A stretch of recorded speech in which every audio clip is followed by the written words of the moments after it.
I'm delighted to welcome you to our webinar entitled Recession Proofing Your Career. Our presenter today is Amy Gardner. Let me tell you a little bit about Amy. Amy is a certified career development transitions coach with Affiliation.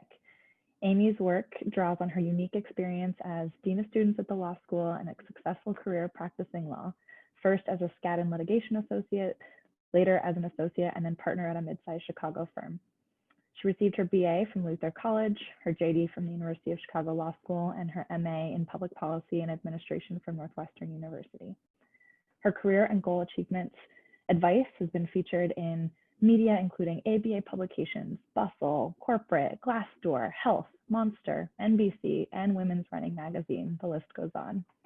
Now that is certainly enough from me. Without further ado, I'd like to introduce our speaker today, Amy Gardner. Hi, everyone. Thank you, Sam. Thank you all for joining me today to discuss recession-proofing your career. I want to ask you to go ahead and share in the chat where you're watching from, and if it's lunchtime where you are, what you're having for lunch. I also want to extend a special welcome to our Apochromatic Resume Redo coaching clients, Career Rebound Bootcamp members, and Future in Focus Attorney Mastermind members. And a big welcome to all of you who follow Apochromatic on social media and our Further Faster blog. I also want to say a special hello to my fellow JD alumni, and if any of those fellow alumni, JD alumni or former students are with us, please let me know in the chat. So let's go ahead and get started. And as Sam mentioned, she is moderating the Q&A section, so be sure that you type any questions in there and she'll monitor them. Now your time is incredibly valuable, so I want to make sure that you leave today with knowledge you didn't have before this webinar and actionable steps that you can take that when implemented correctly will help you recession-proof your career. You're going to get a lot of value out of today if you fit any of these criteria. You've been spinning your wheels, trying to Google, how do I find a job, getting overwhelmed, and then going back to the couch. You've been exhausted or stressed by the economy and worried about what it has done or might do to your career and life.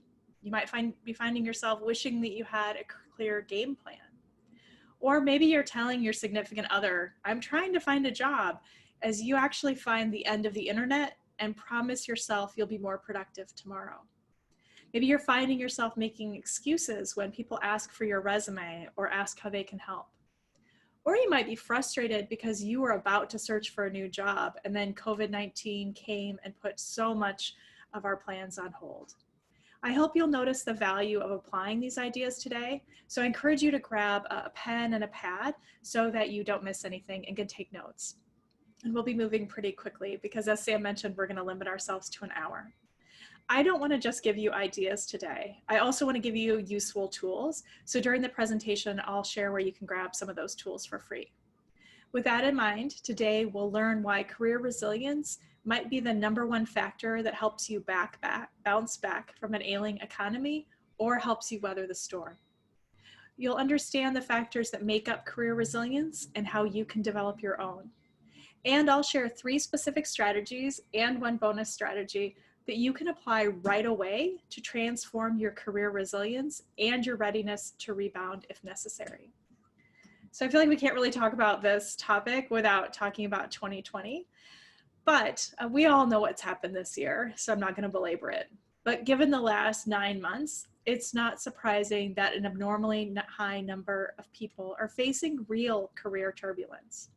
In fact, at various points, there have been an excess of 40 million Americans out of work. But beyond that, many industries are just now facing downsizing, layoffs, and salary cuts as PPP funds have run out. Now, many of us have issues, as Sam alluded to, that we're facing that are even greater than a layoff or potential layoff. And I certainly don't want to discount the serious nature of both the pandemic and the inequality and injustice facing our nation. It is probably fair to say, though, that the events of 2020 have impacted your career trajectory. And if that is the place that you are now, or the place that you fear you will be in a few weeks or months, you're in the right place for this hour. That's because today we're going to talk about how to recession-proof your career. And the best way that I know to do that is to focus on your career resilience. The ability of you and your job or career to weather the storm of years like 2020 and be able to rebound from being laid off, downsized, or even fired. Now, I do want to just share a side note here. People don't often talk about it, but a recent study shows that over 38% of men and 28% of women have been fired at some point in their career. Now, that's a lot of people. And in many cases, it's not something that you should be embarrassed about. It's something that you can build resilience for. And of course, the same goes for people who've been laid off. So if you're finding yourself laid off or fired and looking back with regret at red flags you think you missed, or realizing there may have been things you could have done to keep your job longer, I encourage you to process those regrets, because tamping them down will not help you move forward. That might mean that you write down notes about signs that you now realize maybe you missed, or maybe reflecting on things you want to do differently in the future. And you may want to talk all of this through with a trusted advisor. But whatever you do, don't simply charge ahead without reflection. And likewise, don't wallow and sit in the frustration and misery. I also want to comment about expectations and managing yours if you've been let go.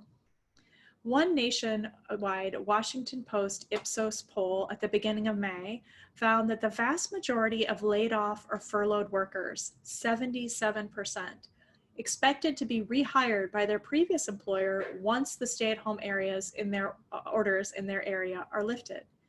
Yet economists have a much less optimistic view. A report from the Becker-Friedman Institute at the University of Chicago predicts that 42% of people who've been laid off recently from the pandemic will end up actually permanently losing their job. This is partially because some employers are going bankrupt or shutting down permanently, and partially because even where and as the economy reopens, we've seen that many people are still hesitant to shop, travel, and go out to eat as they did before. And obviously, businesses that don't have the same level of demand for their products and services simply don't need the same level of employees. We're also seeing some layoffs in state, local, and federal government agencies and in nonprofit organizations. You've probably also noticed the hiring freezes that are keeping positions from being filled, even if the previous person has moved on. So with all of that as background, let's jump into career resilience and how it can help you recession-proof your career. Carrie Hannon says in Forbes, resilience brings security in a constantly changing world. Resilience means anticipating risks and feeling comfortable with change. Resilience involves limiting damage during turbulent times, absorbing hard knocks, regrouping, and bouncing back when the worst happens. It's the ability to start feeling better and bolster your confidence after a setback. It's remaining engaged in the midst of shifting challenges. And Linda Lundberg on Career Minds defines career resilience as the ability to adjust to career change as it happens, and by extension, adapt to what the market demands. She says the possibility of an unexpected job loss should not be the primary motivator for individuals to take stock of their careers.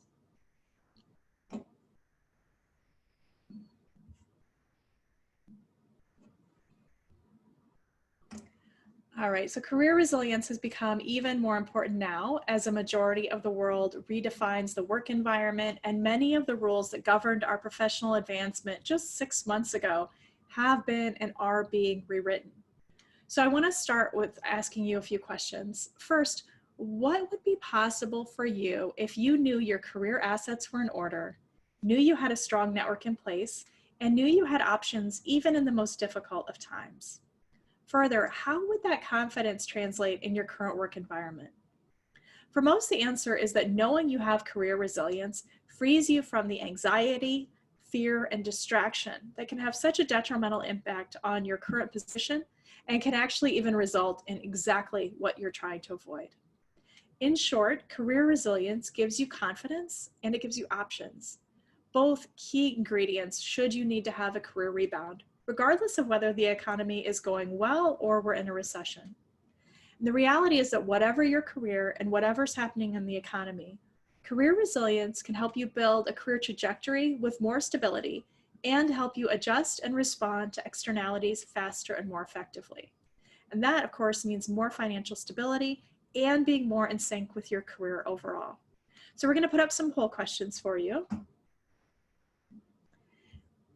And we want to ask you first off, what is your current employment status? Their choices are you've been laid off, downsized, fired, or let go, and are looking for a new role. Maybe you're working, but know you need to start looking. Maybe you're working, but want to start looking. Or you're working and don't expect to be looking for a new role in the next year. And that'll just help us get a sense of who's with us today. So take a minute and go ahead and answer that question.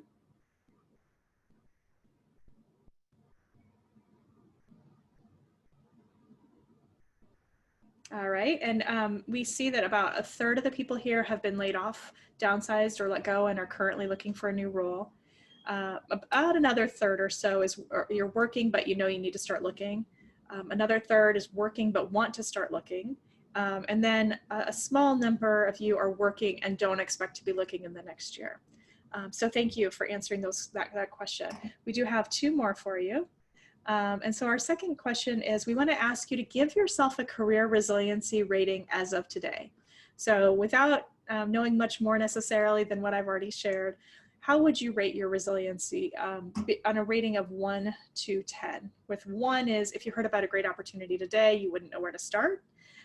5, you're doing okay, but could probably improve. And 10, you're ready. If you lost your job today, you know what to do next, and you'd be ready to start a career rebound almost immediately.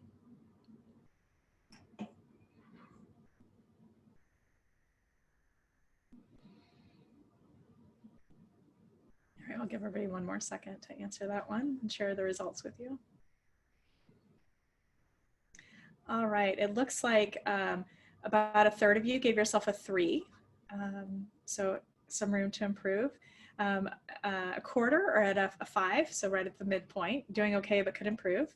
And then just under a quarter, about a 7. So still room to improve, but you feel like you're on the right track. And nobody said they're all set. Nobody gave themselves a 10. So thank you for sharing that with us. That tells me that you're all in the right place and you're going to get great value out of our hour. So that's excellent. And then let's share one more question. And that is, what causes you the most anxiety or fear related to your career? And then you have various options there.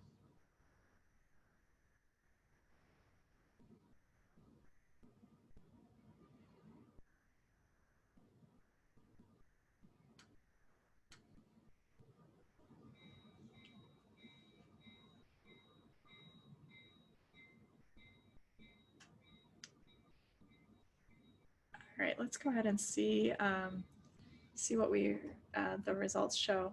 So, oh wow, about 40% of you shared that the thing that's causing you the most anxiety or fear is losing your job. Only a couple said your work history. A quarter said you wish you showed up better in the career you have. 40% said not being able to bounce back if you lose your job. A little over a third said immediate financial ramifications of career uncertainty. The number one answer, over half of you said not having a plan for your overall career trajectory. About 20% are concerned about your ability to secure positive references. And a third are having the most anxiety because of the fear of rejection. So that's really helpful. Thank you all for sharing and for sharing so honestly. I want to just share one note. When we did 2 different free career rebound challenges over the summer through Affiliation. One was in June and one was in August.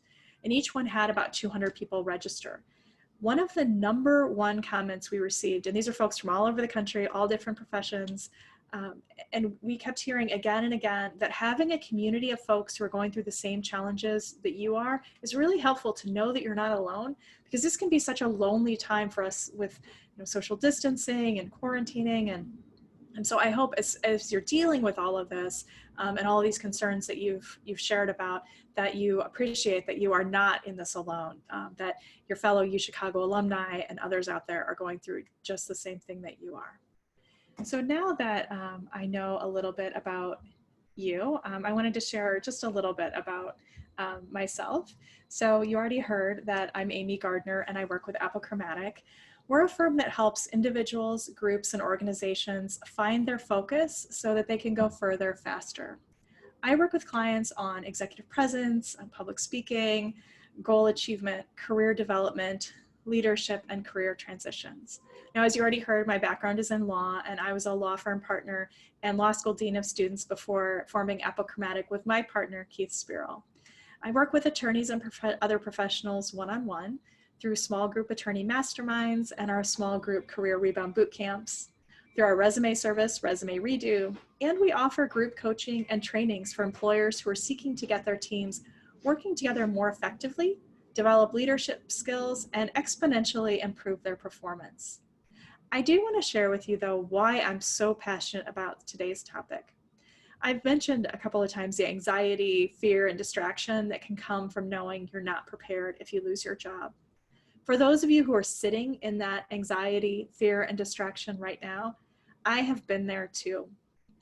I still remember the pit in my stomach. On October 2nd, 2009, I was walking across Daley Plaza, headed to a meeting, actually with a University of Chicago alumni staff person. And I was cutting through hordes of people who were watching on big TVs that were set up to see if Chicago was about to be named host of the 2016 Summer Olympics. My heart was pounding and I was terrified. I was terrified because right before I left my office, I had just heard that there were probably going to be layoffs at my law firm. And in fact, there were. As I dodged people wearing their Chicago 2016 shirts, I wasn't thinking about my meeting or my future or even the Olympics. I was thinking, why have I been wasting my weekends when I should have been updating my resume? Not being ready in case I needed to find a new job was causing me more stress than the prospect of being laid off, because I knew that whether I was laid off or not was not entirely within my control. But I knew that being ready was within my control. So enough about me. Let's go back to career resilience.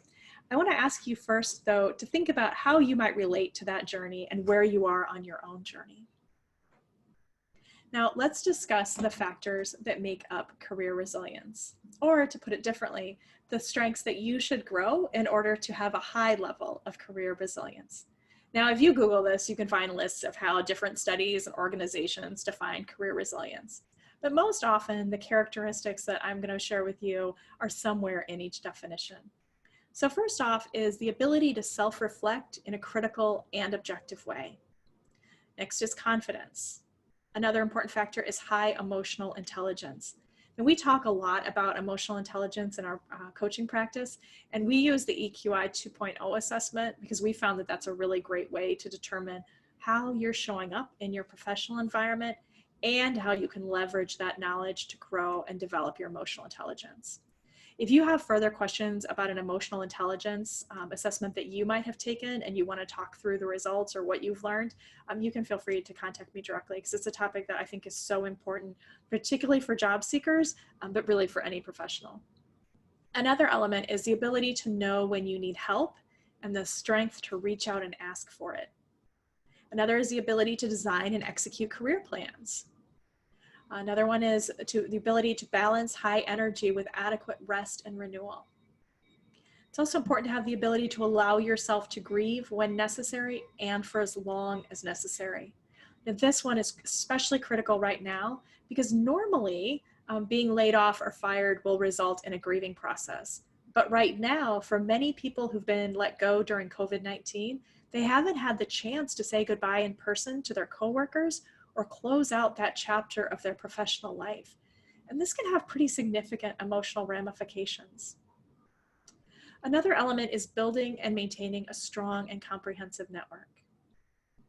It's also important to develop your preparedness and your ability to face reality and learn from setback. Now, all of these factors on this slide make up your overall career resilience, but I do want to note that if you are in particular industries, there are undoubtedly other factors that matter there as well. And for some of you, there might be some of these factors that don't apply for your particular career. But as a whole, I think these are a relatively good representation of elements of strong career resilience. But it's not enough to just have this list. I want to encourage you to think of career resilience like a net. Each of these factors is really connected to each other. So when you pull one portion of the net or improve one factor, other factors are going to move along with it. So the interconnectedness of these factors means that you can really pick and choose a couple of these to focus on, and that's going to help you improve on others in the net as well.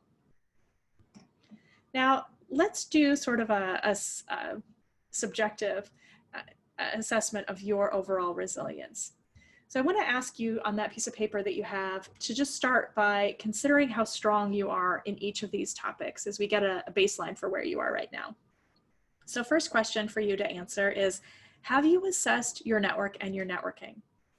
So along with that, have you developed, nurtured, and maintained your network? And does it include people who might be possible leads for jobs?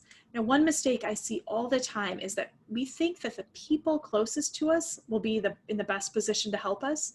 But it turns out that research actually shows that people with whom you have what's called weak ties and who are engaged in activities with you are generally better positioned to help than the people who are closest to you, in part because the people closest to you probably have the same network that you already do.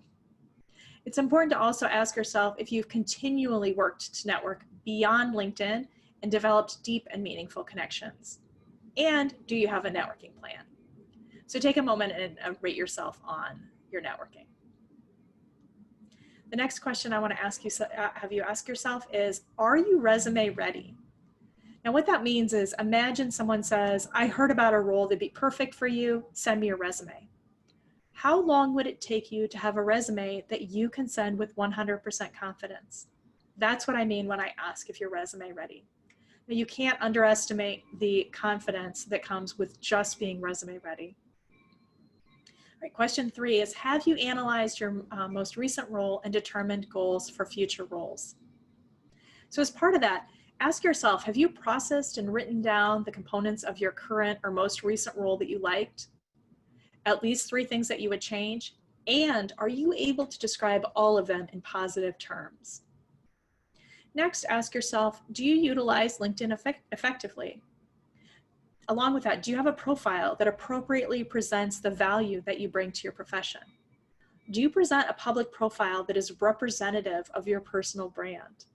And do you know how to properly leverage the depth of tools available on LinkedIn? Next question, have you curated, developed, and fortified your references?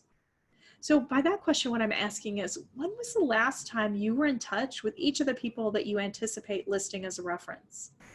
More importantly, do they have the current information they need to have about you if they get a call? And have you confirmed that they'll be a positive reference? That's a step that people often miss out on and can really cause problems for you in the job search. You also want to make sure that you've indicated to the position you're applying for what specifically each reference can speak to about you. And if that's not one that you're doing, something you're doing right now, we have some great resources on the Apochromatic blog if you just search references. That'll help you prepare your references and also walk you through how to choose them. Right, another question is, have you practiced interviewing even more? Interviewing skills can be honed and developed. You cannot over-prepare. But at the same time, one thing that my clients always find helpful is to keep in mind that they don't really need to be nervous because the interview is about a topic that they're the foremost expert on. The interview is about you. That being said, there are lots of potential pitfalls in interviewing. So learning those pitfalls and developing strong interview skills is an absolutely critical component of developing career resilience. Then, as part of our self-assessment, ask yourself, is your cover letter fantastic? The cover letter can play so many roles. It might introduce you to a potential hiring manager. It can add depth when a hiring manager reviews your resume and decides they want to learn more. It might be the only thing that the hiring manager looks at and can be the trigger for or against further consideration. So you want to make sure that your cover letter is consistent with the other documents you're submitting, it's well written, and it connects the value that you bring to the needs of the organization and position that you're applying to. And remember that your cover letter really should be the best, most strongly edited writing that you're able to produce. Now, finally, you also need to know your value. I mean that in a couple of ways. First, know what values matter to you and figure that out early in the job search process so that you save time and you're not applying or interviewing for jobs that aren't a good match for your values. If you know, for example, that collaboration is a key value for you, you're not going to waste time applying for jobs with employers who are known for having everyone work in their own individual silos. If you're having trouble thinking about your top values, I encourage you to complete a free values assessment online to get more in touch with your values, and you'll find plenty of those on Google. I have all of my career transition clients take a values assessment, and they're often amazed at how much time it saves them when they're considering offers and even when deciding whether to start or continue in a search process. Now, the second piece of knowing your value is to know the value that you bring, the value that you and how that value that you offer connects to what you want to do. And this is a really common issue in career transitions in particular. A client will say, I want to be, say, a professional sailor, but all of my experience is serving as a law partner. When you know what value you bring, what talents you've developed, and strongly know your abilities, you're able to translate your abilities to the employer's needs. So for another example, maybe your experience is all in the restaurant industry, but you really want to become a stand-up comic. So let's go back to the sailing example. Leading a sailing team requires long hours, strong leadership, and tenacity. All of those are qualities of a successful law partner. Working in the restaurant industry requires people skills, connection with others, the ability to think on your feet and to see outside the box. Well, so does comedy. So knowing your value is critical to developing strong career resilience. Assessing those 8 factors of career resilience, when done correctly, determines how far along you are today in your ultimate goal of developing career resilience so you can be recession-proof. Now, this is the do-it-yourself approach. You work on each of these factors and focus on pulling the net until you reach a point where you're comfortable and confident in your resilience. So I asked you to self-assess where you are before you start your journey. Now I'd like to invite you to get a more objective read on where your career resilience is right now. I'm going to put 3 minutes on the clock and invite you to open up a new window and go to apposignup.com/CRA. And there you'll find a free career resilience assessment that will help you determine where you're starting from and what work you have to do to move forward. Now, you don't have to enter your email address or anything to complete the assessment, but if you do, then you get an invitation to participate in our next free career rebound challenge. So I'm going to start the clock, open a new window, and go to apposignup.com to discuss the specific strategies that, and then when you come back, rather, we're going to talk about the specific strategies you can apply to increase your career resilience and readiness to rebound.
All right, we'll be back in about 50 seconds or so.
All right. Well, hopefully you found that helpful.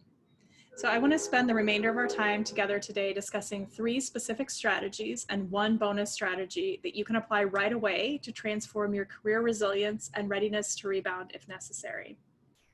You already know that it isn't enough to just put your head down and hope that you aren't let go. Hopefully you also know that you need to make yourself invaluable at work and be visible if you want to keep your job. And the 3 strategies I'm going to share can help you both keep your job and feel more confident and help you land on your feet if you become unemployed. So I have organized these as the 3 A's of career resilience. That's because once this session is over, you need to go out on your own and implement these ideas correctly to work toward the transformation you want. And I want to make that as easy as possible for you. Now, the first A stands for assets. The first strategy is to develop and maintain your career resilience assets. So let me tell you what I mean.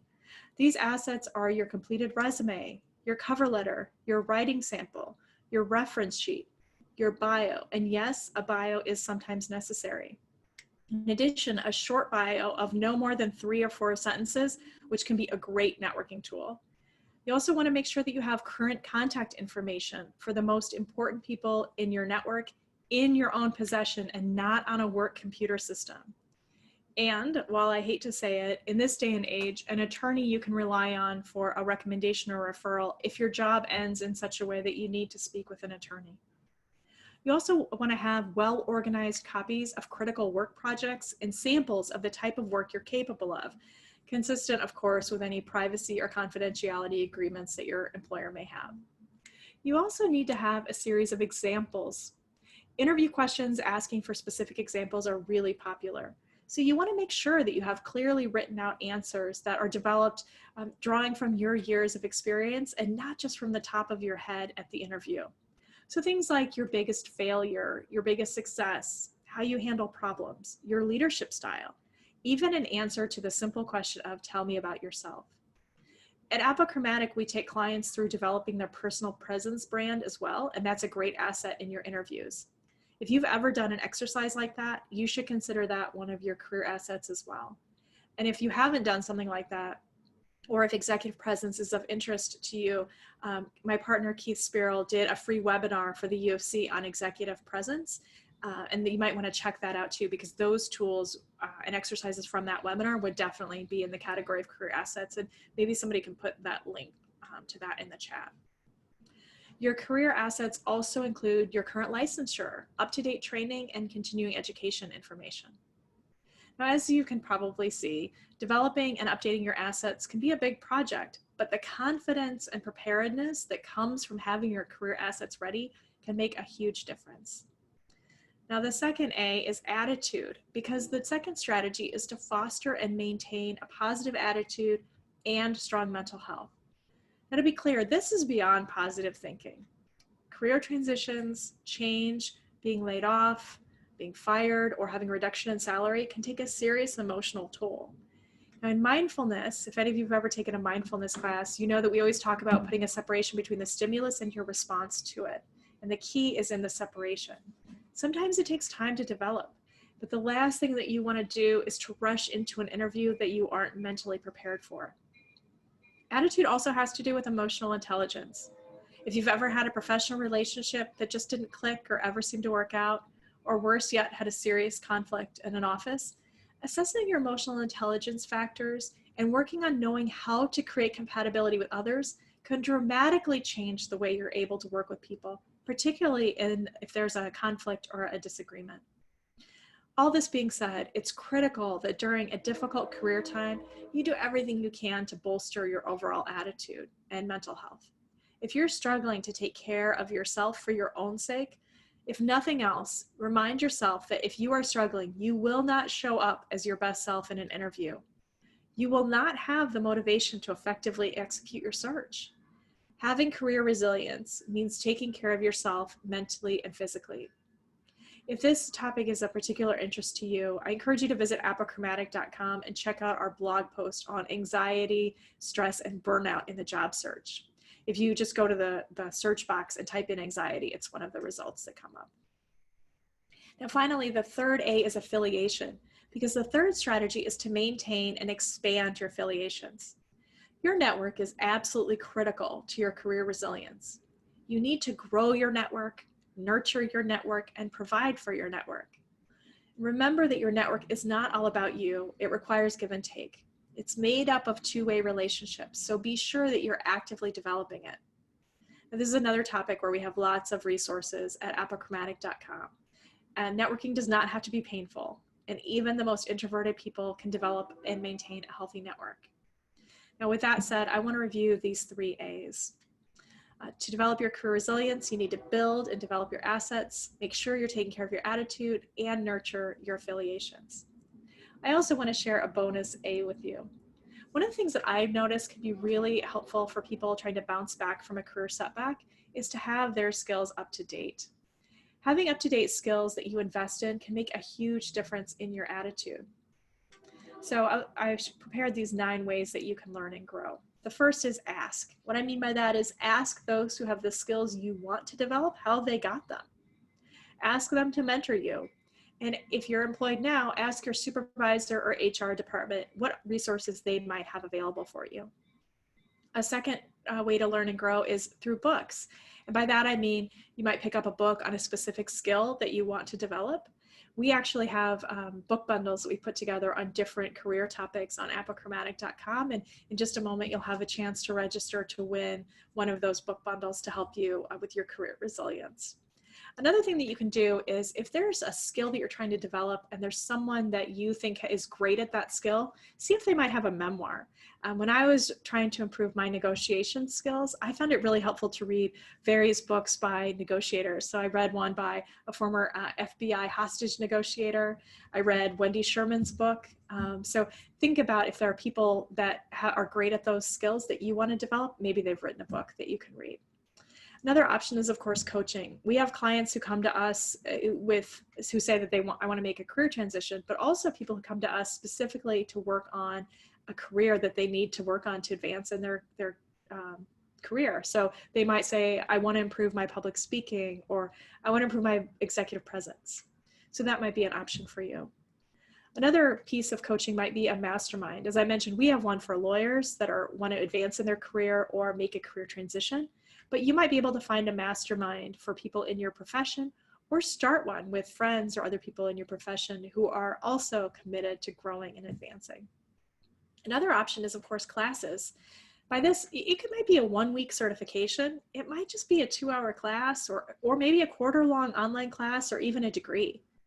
If you're unemployed, you might be able to tap into specific grants and funding designed to help you develop new skills. So make sure that you look into those opportunities in your area. Some of the classes that are particularly popular right now and might be helpful if you're anxious about interviewing would be a storytelling class or maybe an improv class. There's also, of course, passive learning like webinars. And like the UChicago alumni webinars. In particular, UChicago offers them on topics like networking, LinkedIn, resumes, and so many more. And all of those are free and available to you. In addition to UChicago webinars, another great free resource is Coursera, which has lots and lots of free courses that you can take. I actually recently took one on the science of well-being that was taught by a professor from Yale, and it was really excellent and completely free. So look for things like Coursera. And if you've been laid off, again, look into funding that might be able to help you get an additional certification or additional job training. Next, I want to suggest that you take on a challenge. Take on something that develops your grit and that gets you out of your comfort zone. So that might be running a 5K for the first time, or taking an online karate class. Anything that's going to make you more well-rounded and develop the soft skills that you need to advance. And it makes you more interesting and can really be helpful as you try to maintain a beginner's mind.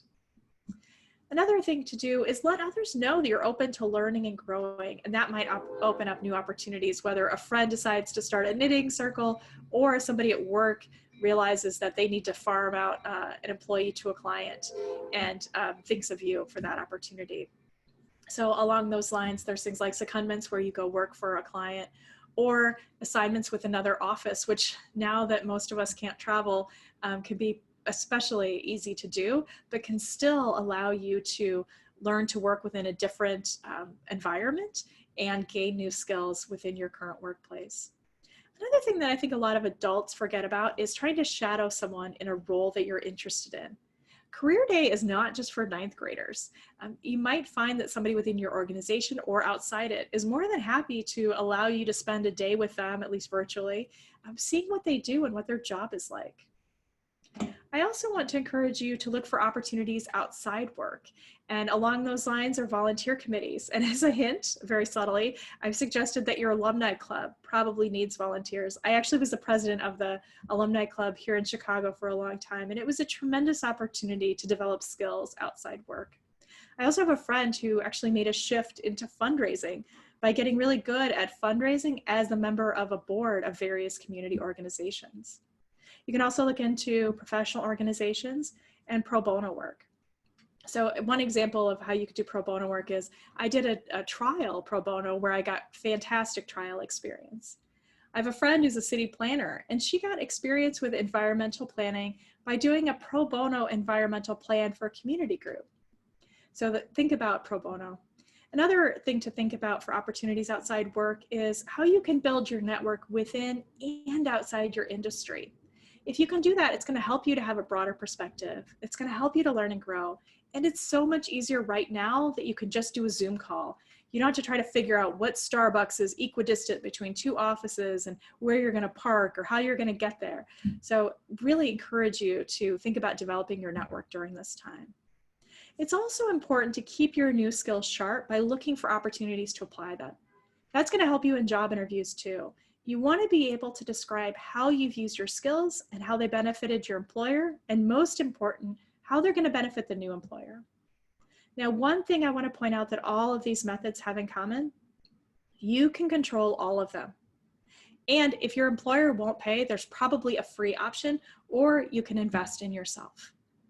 All right, that was the bonus A of Accelerate. All four of these A's, assets, attitude, affiliation, and accelerate, are pretty high level strategies and concepts. There's volumes of information out there for anyone who wants to tackle each one of these tasks as you work on developing your strong career resilience. But these strategies, when implemented correctly, can really result in a much stronger career resilience, which is going to help you recession-proof your career. So I want to quickly recap what we've discussed. First, we discussed why career resilience might be the #1 factor that helps you bounce back from something like an economic downturn. We talked about factors that make up career resilience and how you can use them to develop yours.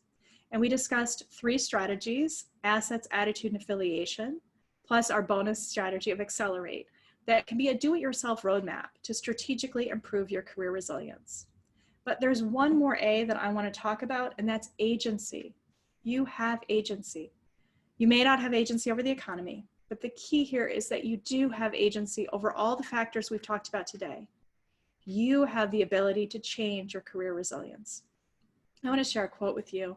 This is from Michael Hyatt, who says, "We have more control than most of us realize.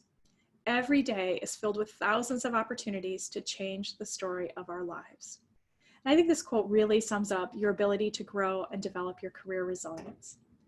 Now, before we wrap up, I want to encourage you to take action right now to improve and develop your career resilience. Because during this difficult economic time, investing in your skills can be a game changer for your career and transformational in your ability to continue to keep your career trajectory and develop the skills and value that you offer. Whether you're a new professional, an established leader, or you're striving to become one, these skills will have a significant impact on your overall success and career development, whether we're in a recession or an economic boom. So I want to again ask you, what would be possible for you if you knew that your career assets were in order, you knew you had everything you needed to have a great attitude, and you knew you had a strong network in place, and you knew you had options even in the most difficult of times? Now, remember when I told you how anxious and worried I was back on October 2nd, 2009, when I was afraid that I was about to be laid off? 4 days later, I was made partner at my law firm. I share that to say that even if you're finding yourself scrambling to find a new job, even if you're feeling puzzled or paralyzed by anxiety and fear, your story can have a happy ending. And I should tell you that between October 2nd and October 6th, I stayed up very late getting my resume ready. because I knew that no matter what happened, I would feel more confident and prepared if I had started to develop my career resilience. Because the fact remains that career resilience is completely within your control to improve and effectively use to provide a rock solid foundation for your career. So no matter where you are right now, I hope you won't stop with our hour together. Now, one next step that you can take is to sign up to win an Appochromatic book bundle. And I'll share that slide with you so that you can see the website to go to do that. If you win that book bundle, you'll get more resources on career resilience. I hope you'll do that. So to do that, go to apposignup.com/maroon. So it's APOSIGNUP.com/MAROON. And maybe somebody can paste that in the chat for us too. So I hope you'll do that, and I hope you'll take a second action. So I want you to take a moment and think, what is one action you can take before Sunday night? Is it redoing your resume? Maybe it's finding your resume, saving it as a new file. Maybe it's updating your LinkedIn. Maybe it's reaching out to your references just to say hi. Whatever you're gonna do, I want you to schedule it in your calendar right now, then write it in the chat or email it to amy@appochromatic.com, and you'll see the email address on the screen there. I want you to imagine that you take that action by Sunday and start to build your confidence. Then it can lead to another action and another. If you take that first action now, maybe 3 months from now, you're gonna look back on this hour and realize how grateful you are for the journey that you've been on for this point and the steps that you've taken to improve. And all of that can start right now. So I put 2 minutes on the clock, and it's for you to commit right now to take action. So I'm gonna start that, and you'll see the steps there. So again, figure out one action you can take before Sunday night, commit to it, put it in your calendar, and then write it in the chat or email it to me. And if you finish early, head over to register to win the book bundle, and I'll be back in 2 minutes.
All right, you have just about 45 seconds to take action.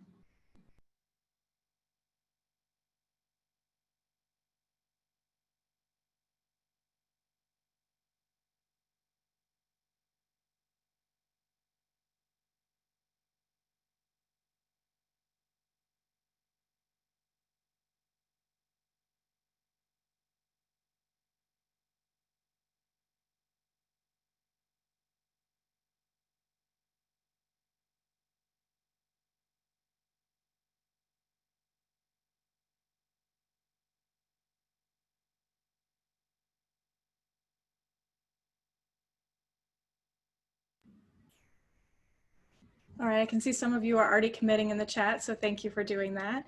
And if you haven't yet, you can share it in the chat or shoot me an email at amy@appochromatic. Now, before we go to questions, I just want to note, none of us know where our next opportunity will come from, and I want you to be ready for yours. Regardless of where you are in your career trajectory, developing strong career resilience will have transformational results. One way for you to achieve those results is by starting with the 3 A's and that bonus A that we discussed. I hope you'll follow through and let me know how it goes. So I want to ask you just one final question, which is what's been most valuable for you? I'd love to hear from you in the chat, your key takeaways, and again, any questions or comments you have. So with that, let's go to questions. Sam, what do you have for questions? Amy, thank you so much. This has been such an inspiring presentation Don't mind me, I'm over here Googling karate classes online right now. All right, we do have some questions coming in, and to everyone on the line, take this the next 8 or 10 minutes or so to submit your own questions for Amy. So here's one. So one of our attendees on the line is planning on taking a mini retirement, maybe a sabbatical for 3 to 6 months to rethink some career choices. Do you have any suggestions for how to plan for that, how to prepare for a next career move coming out of a sabbatical, especially considering the current economy? Sure. So I do want to note that I saw in the chat that no one in Chicago was actually eating a real lunch. So I hope that all the Chicago people are planning on fixing that when we're done here in a moment. So first of all, congratulations on making the space to take a sabbatical. That's fantastic. This is becoming more and more common now, actually. So I think it's wonderful that you're doing it, but there are some things you want to do to prepare for it and when you come back. One thing to do is to make sure you realize that you have no idea what the economy is going to look like in 3 to 6 months. And so your search could take quite a while. So you want to be sure to be prepared for that. I recently spoke to someone who had planned to take a year sabbatical, thought it'd probably take her 3 months to find another job. And the 3-month period started in March. So as you can imagine, the job scene is quite different than what she had expected. So be sure that you're ready for that. That said, you also want to think about how this is going to fit into the arc of the narrative that you share when you're interviewing and looking for jobs. So maybe if you're on this journey of self-discovery or trying to figure out what you want to do, you want to think through what are you doing that is contributing and what are you learning from the experience. It is a very different thing to say to somebody, oh, there's a hole in they say there's a hole in your resume. What'd you do for 3 months? And you say, oh, I went to Mexico. They may think, oh, you went to Mexico and sat on the beach. And that's one reaction. You might say, I took an intensive Spanish learning program to really enhance my skills and volunteered with various nonprofit organizations in Mexico. That's a very different impression that you're creating. So think through how you're going to talk about it, what you're going to learn from it, and how it's going to help you be a better employee. And that's just so important to be able to do. Another piece of it too is think about how you're going to maintain your network while you're gone, because you can't just drop your network for 6 months and then pop back up and think people are going to be rushing to help you find a new job, particularly during this time when people in your network might be looking for your help to find a job. So I think be intentional about it. Make sure that you're maintaining your network. Make sure you're prepared for it, the job search to take a little longer than you expect, and enjoy it. What a fantastic opportunity. And it seems like it's as good a time as any. I don't think there's ever a perfect time to take a sabbatical, but during this time, it might be a pretty good one. So I hope you have a great time. We're hitting the reset button, so to speak. Yes. Yes. Yes. All right, so here's another question, and this person asked specifically about requirements to be a leader in the financial sector, but I wonder if perhaps you can expand a little bit and talk about how do we learn in our own respective industries what it takes to become a leader in our industry? So this is something where I think reaching out to people who've been successful in the industry, who might be in your network already, could be really helpful. So in networking conversations, you can say things like, gosh, and maybe say this is somebody that you don't know well. Before we talked, I was looking up your career, and it's so amazing how you, and then point out a couple of interesting things, how you decided to stay at the same company, but gained so much experience there, or how you made your career moves within the industry, something. Can you tell me what qualities helped you to do that? Or what qualities have helped you be successful?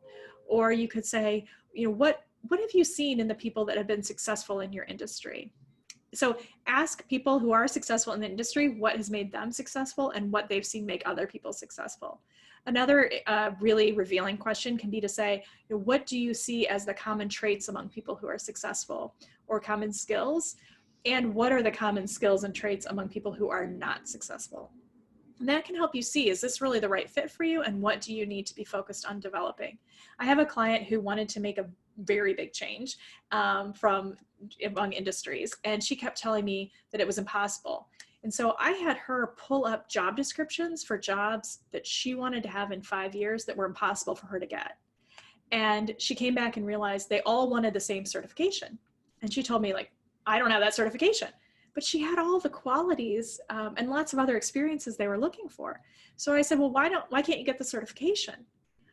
Well, then she took a step back, Googled it. It turned out that certification took, I think it was 2 weekends of classes at Loyola, maybe, that she needed to go to. So it wasn't even particularly expensive. So she was able to get the certification quite easily. And that 5-year job that she was sure would be so impossible, she ended up getting within a year.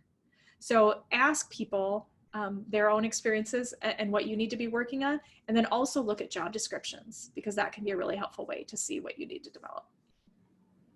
And you mentioned asking people in your networks. We have another question that dovetails nicely into that about creating a mentor relationship. Mm-hmm. How do you approach someone to ask them to be your mentor? What do you see as the value in formalizing a mentor-mentee relationship?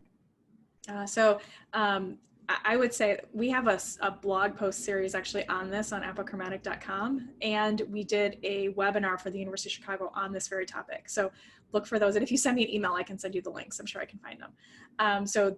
Because it's a pretty big question. I would look for formal mentoring programs if you don't have many mentor relationships, because that can be a great way to start and to develop how you want to be in the mentoring relationship. And you also want to look at the people who have already been informal mentors to you and see if you can deepen that relationship. But again, those resources will be helpful for you, because you do want to make sure that you're approaching it correctly, that you're looking for the right kinds of mentors, and that it's going to be a helpful, productive relationship for you. Great, and we will end with just one final question.